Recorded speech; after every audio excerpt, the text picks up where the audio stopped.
Hey folks, and welcome back to part 5 Let's Play Pokémon FireRed and LeafGreen.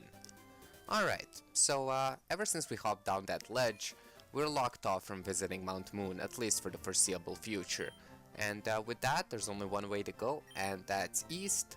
And with that, we've reached Cerulean City. As Brock said, that's the destination we should look forward to next, as it's the second gym leader that we can encounter. And visiting the Pokemon Center here looks like some guy named Bill is the talk of the town. And he's actually the creator of the PC system, at least in the Kanto region. If you noticed, every time we log on to the PC, the top pick of the user interface says somebody's PC, and that never really gets explained, but when you get to meet Bill a little bit later on, that interface will change for the rest of the game, and it will say Bill's PC. So yeah, that's pretty cool.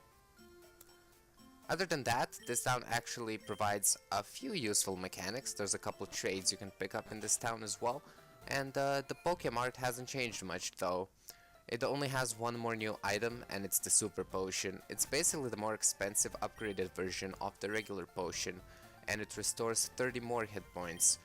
It's actually pretty useful for us considering we have a tanky team member, or a team member with a lot of natural HP stats like Jigglypuff or Vanille. And yeah, I guess that's literally the price you pay when you have a team member like that, because regular potions or something like an Orange Berry wouldn't really work on a team member like Vanille. If you have picked up, well, somehow, if you've picked up a Poliwhirl up to this point, which is literally impossible, you can get a Jinx here. And Jinx is actually a really interesting Pokemon.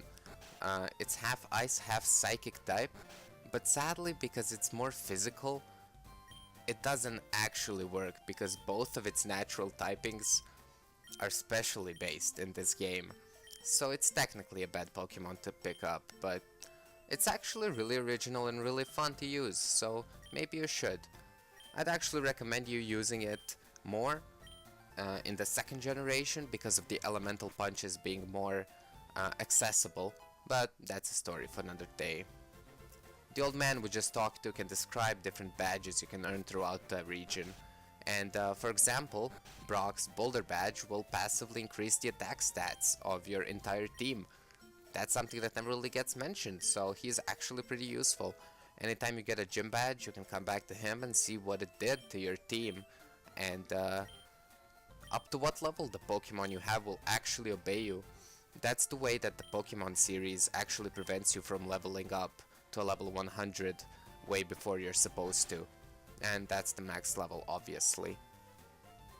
His neighbor, I'm guessing his friend, will give you a powder jar, and that's something you can use to make berry powder. It's pretty cool.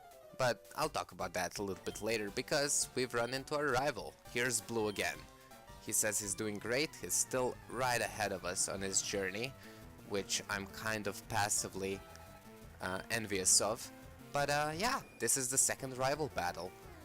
The second official one at least, because this one isn't skippable. Alright, so his first Pokemon is the evolved form of his old Pidgey he started off with. This time it's Pidgeotto level 17 with the ability Keen Eye and the moveset Tackle, Gust, Sand Attack and Quick Attack. Thankfully, he doesn't have any incredibly overpowering or overbearing moves on this Pidgeotto, because otherwise it would be really scary.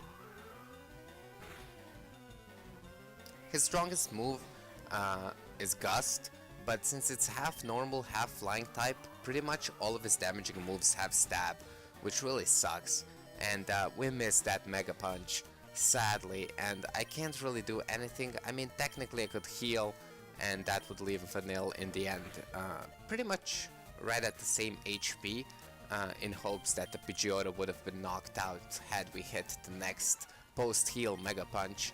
But I decided to just sacrifice Vanille for the time being and go into Spectre, because we do have Rock Tomb.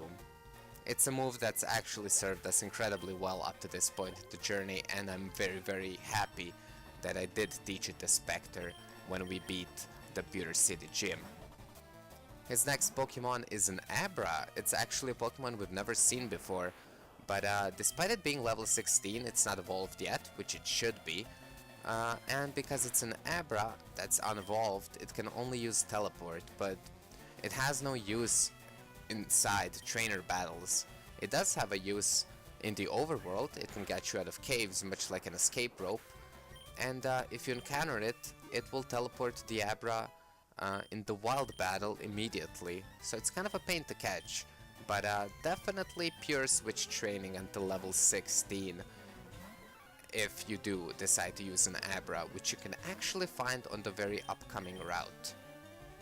Next up is the rival starter Pokemon again, type preserved to the one that you're weak to, or your starter is weak to, so Eden won't be seeing any screen time for this one. In our case it's a Charmander, level 18 with the ability Blaze, and the moveset Scratch, Growl, Ember and Metal Claw. Definitely a little bit stronger than before. If you have a rock type, you'll be in for a rough fight because of the steel typed Metal Claw. But we don't, and Spectre is just incredibly strong against his team.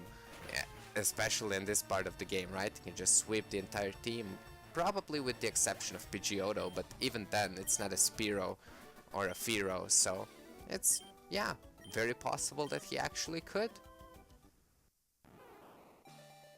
And what's this? Looks like we have our very first evolution of the Let's Play. It's actually very exciting for me. At level 16, we've finally reached it with Eden, and our Bulbasaur is a little teenager now. And yeah, we have an Ivysaur now. Whenever your Pokemon evolves, obviously its base stats increase dramatically because it's reached its next stage. And yeah, Eden is actually much more useful now. Again, the game plan won't change much, but when we do use Eden to actually fight ground or rock types, it's actually going to be a sweep. I can't wait to have an Ivysaur in our active team, you know, team member party, I guess. Also, Blue gives us a key item called the Fame Checker. Whenever you encounter somebody, an NPC in the wild, who talks about a different, I guess, popular figure in the world of Kanto, which doesn't really make sense because Kanto is a real region of Japan. It's the only real region that coincides in our world and the Pokemon universe. But yeah, you can see everybody who's talked about all the reoccurring characters here. And with that, I go back to heal, and now we're at the Nugget Bridge. It's actually the first portion of Route 24. You have to fight 5 trainer battles in a row, and if you do, you'll get a reward. You'll get a golden nugget, and yeah, that's what the bridge is named after. I guess that competition. It's where a lot of trainers go to train and, you know, gather experience. As being trainers in the Pokemon world. I guess that's the backstory of the bridge and the route in general. This trainer is actually a little bit interesting. She doesn't necessarily have any new Pokemon we haven't seen before, but she has both Nidoran and, you know, both genders of Nidoran family. The male and the female at level 16. Again, I don't know why she hasn't evolved them yet. But yeah, whatever. I wanted to show off this battle not only because to show off Mega Punch and how much stronger Vanille has gotten, but also the fact that Nidorans actually hold a passive ability called Poison Point. Much like Vanille, when somebody attacks her, there's a chance that they get infatuated because of her attraction. The same thing happens with Nidoran, but except attraction, it's poison. So yeah, try not to use too many physical moves against Nidorans. And also in that battle you saw how much bulkier a female Nidoran was in comparison to the male ones, and why I said when we were just before entering Mount Moon how I considered using a Nidoqueen as one of my bulkier team members, but again, I didn't want to have too much of a psychic weakness because, you know, Nidoqueen and Nidoking, all of the Nidoran family, is a poison type, so I wanted something different, and Vanille really fit that frame of my team picture perfectly because she's a normal type that we didn't have yet, and she's incredibly strong, in terms of, well, both offensive statistics and the base stat of HP, like I keep mentioning. The next trainer has a Mankey that's also level 18, so I kinda wanted to show off this mirror match. He started off with low kick, but thankfully Spectre hung on pretty gracefully. Very excited about that. Spectre is by far the strongest member of our team, and again, I'm not disappointed at all that I chose him as one of my permanent party members. And the last trainer on the bridge is actually a hidden Team Rocket member, so it looks like Team Rocket has invaded Cerulean City as well. But, I mean, at least he was kind enough to give us the prize for actually beating all the trainers on the bridge, and even offered to join Team Rocket. You know, I wonder if there's a Pokemon ROM hack where you play just the regular version of FireRed and LeafGreen with maybe some, you know, changes with Pokemon, and up to this point everything's the same. But here Red says yes, and we join Team Rocket. I think that would actually be a very cool ROM hack. I don't talk about ROM hacks way too much. I don't necessarily enjoy any type of fan-made game too much, because I think most of them, you know, aren't professionally made, of course, that's why they're fan-made. So I like to stick to the originals. And I don't really tend to play any challenge run modes or anything like that. I was actually very excited that Pokemon up to, well, after the 4th and starting with 5th generation started introducing kind of like a hard mode or challenge mode to their games as a new game plus mode. That's actually very entertaining for me because it's official and it's more difficult rather than self-imposed rules or something like that. But yeah, here we have TM45 for Attract. We obviously won't teach it to anybody because, well, Vanille already has that as a passive ability, so it's pretty cool. Also, we're on Route 24 now, and I didn't talk about the new encounters, but there are 2. Well, 3 technically if you count both versions. If you're playing Pokemon FireRed, you can find an Oddish here 25% of the time, and the same number of catch rates, or, well, encounter rates, sorry, stays true for LeafGreen when we talk about Bellsprouts. 25% of the time you'll find those here. And we talked about those grass types a little bit last time because it's not our first time seeing those Pokemon in battle. The other new Pokemon you can find in both versions here on Route 24 is actually Abra, and I guess that's where Blue picked his up. 15% of the time you can find those, and the strategy to catch them again, because all they know is teleport, is, well, either to try to paralyze them or put them to sleep, which wouldn't really work because teleport, I believe, is a priority move in this generation. So your best bet is really to just throw a Pokeball at it, or a Great Ball if you want to afford to lose one, at an Abra at full HP.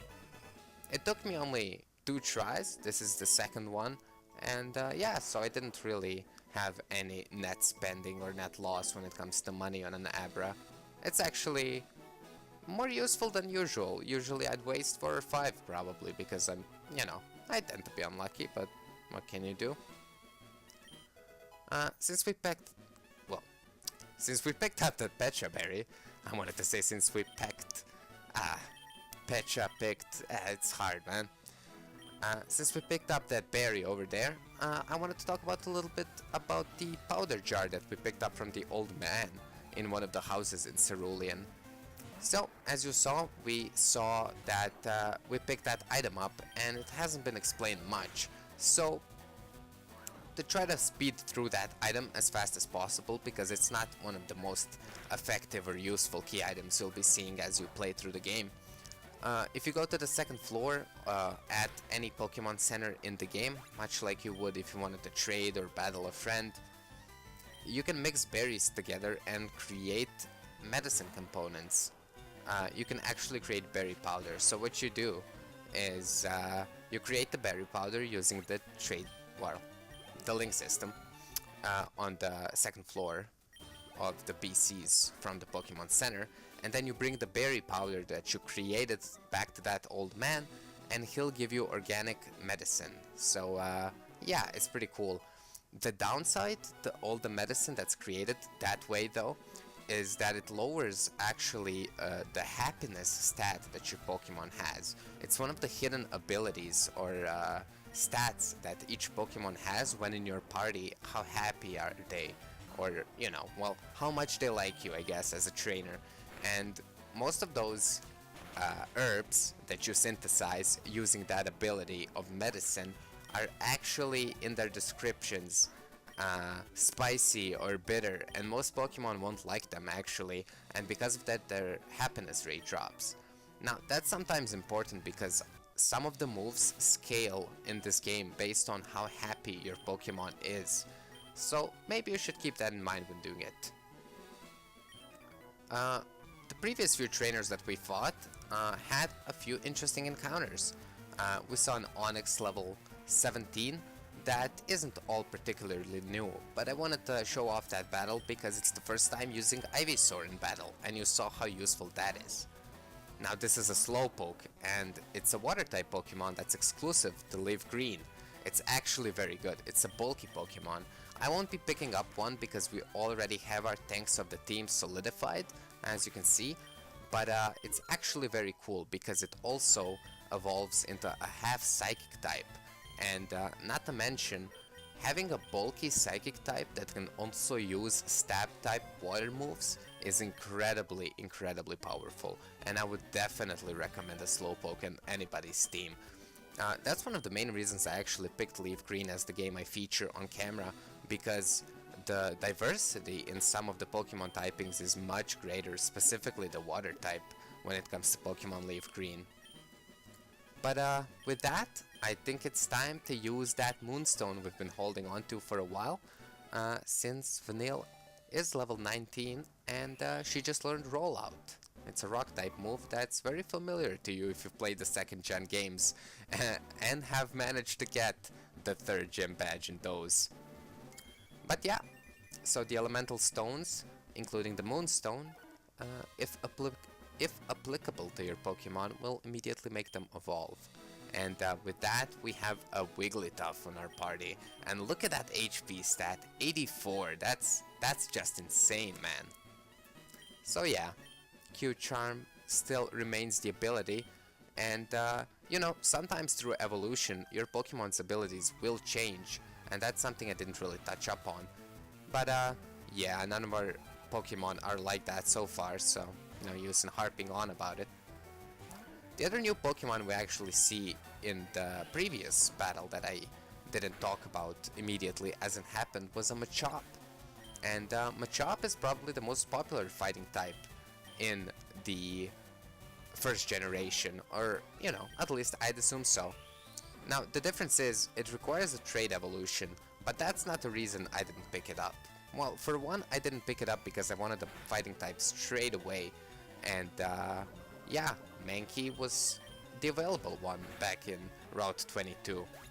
The other thing is, Machop is significantly slower than a Mankey, and even though it has 2 evolutions, unlike Mankey, its speed never gets any better, and I really wanted a fast Pokemon considering my first 2 out of 3 team members, outside of the Mankey obviously, would be quite slow Pokemon like Bulbasaur and Jigglypuff. So that's my reasoning there. If you want to pick up the item behind the cuttable tree there, you want to make this little scout boy, or whatever the archetype is, maybe ranger, you want to make him walk to you, so that he creates a path you can walk behind, and pick up the TM for Secret Power. Now, Secret Power isn't actually a TM I teach anybody this episode, necessarily, but I might slightly in the future, because it's a normal type move, so we will get immediately the stab ability with Vanille, but also, well, it's more powerful than Pound just on base stats, and the description of it, which seems slightly weird, but it is that literally gives a random status effect sometimes to the opposing Pokemon, and it's actually based on the area that you're fighting on. So you can fight on grass, you can fight within caves, or even within buildings like in gyms. And overall, it's just much better move than Pound, so be on the lookout for me teaching that to Vanille next episode. And let's talk to this Clefairy, I guess. Okay, it's not a costume, I guess you got spliced together with a Clefairy. This is all very, very strange, Bill, but whatever, I'll help you out. I actually really like the anime episode where Bill was stuck inside the huge Kabuto costume. I actually prefer that. This whole cell transformation between man and Pokemon is a little bit too much on the strange, bizarre, even esoteric side of things. But this is Bill, and he did create the Pokemon system. Like Blue said, he has some rare Pokemon that we can check out in his PC, but you actually have to leave his house and re-enter it to be able to check his PC. And the Pokemon that you will see in your, well, not your, but Bill's PC rather, will get registered in your Pokédex, but of course, because you didn't catch them yet at least, they won't be fully registered. Also, he gives us the ticket for SSN, a luxury cruiser in a city called Vermilion, I guess. So, we'll definitely be taking a visit there. Anyhow though, this episode has been eventful. We've had 2 different evolutions, significantly made our team more powerful, fought our rival Blue again, and met Bill, the creator of the PC trade system in Kanto. Next time on Pokémon FireRed and LeafGreen, let's take on the second gym and get the Cascade badge. I'll see you guys then.